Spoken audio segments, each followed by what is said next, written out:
এবার লাতিন আমেরিকায় যুদ্ধ শুরু করতে পারেন মার্কিন প্রেসিডেন্ট ডোনাল্ড ট্রাম্প। বহুদিনের শত্রু ভেনেজুয়েলা এবার আমেরিকার টার্গেটে। তবে ভেনেজুয়েলার প্রেসিডেন্ট নিকোলাস মাদুরো দিয়েছেন হাড় হিম করা ঘোষণা।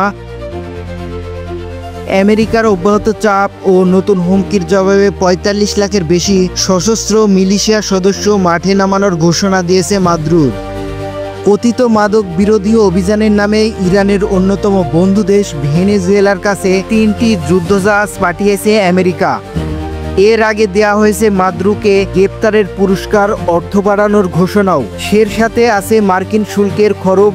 আমেরিকার ধারাবাহিক আগ্রাসনের প্রেক্ষাপটে বড় প্রস্তুতি নিচ্ছে মাদুরো। সোমবার এক টেলিভিশন ভাষণে মাদুরো জানান, এই সপ্তাহে তিনি একটি বিশেষ পরিকল্পনা সক্রিয় করবেন, যেখানে ৪৫ লাখের বেশি মিলিশিয়া সদস্য অংশ নেবে। মিলিশিয়ারা প্রস্তুতি, সক্রিয় এবং সশস্ত্র। ভেনেজুয়েলার এই মিলিশিয়া বাহিনী গঠন করেছিলেন সাবেক প্রেসিডেন্ট বুশ চাভেজ।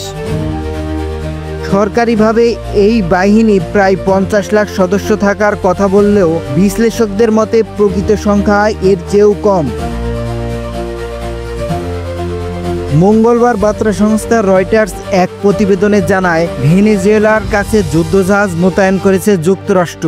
আগামী ৩৬ ঘন্টার মধ্যে দেশটির উপকূলে পৌঁছাবে ৩টি গাইডেড মিসাইল সিস্টেম যুক্ত ডেস্ট্রয়ার। এগুলো হলো ইউএস ডেবলি, ইউএস জেসন ট্রামহ্যাম ও ইউএস সেশন।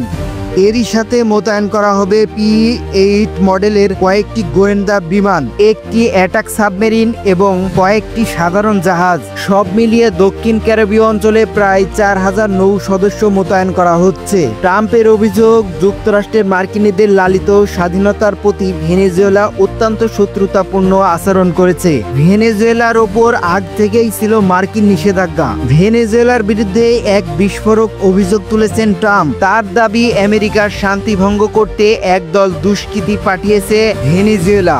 যুক্তরাষ্ট্রের অব্যাহত চাপ ও হুমকিতে টলাতে পারছে না মাদুরোকে। ট্রাম্পের এসব পদক্ষেপ উড়িয়ে দিয়ে সেগুলোকে একটি ক্ষয়িষ্ণু সাম্রাজ্যবাদের অদ্ভুত ও উদ্ভট হুমকি বলে মন্তব্য করেছেন মাদুরো।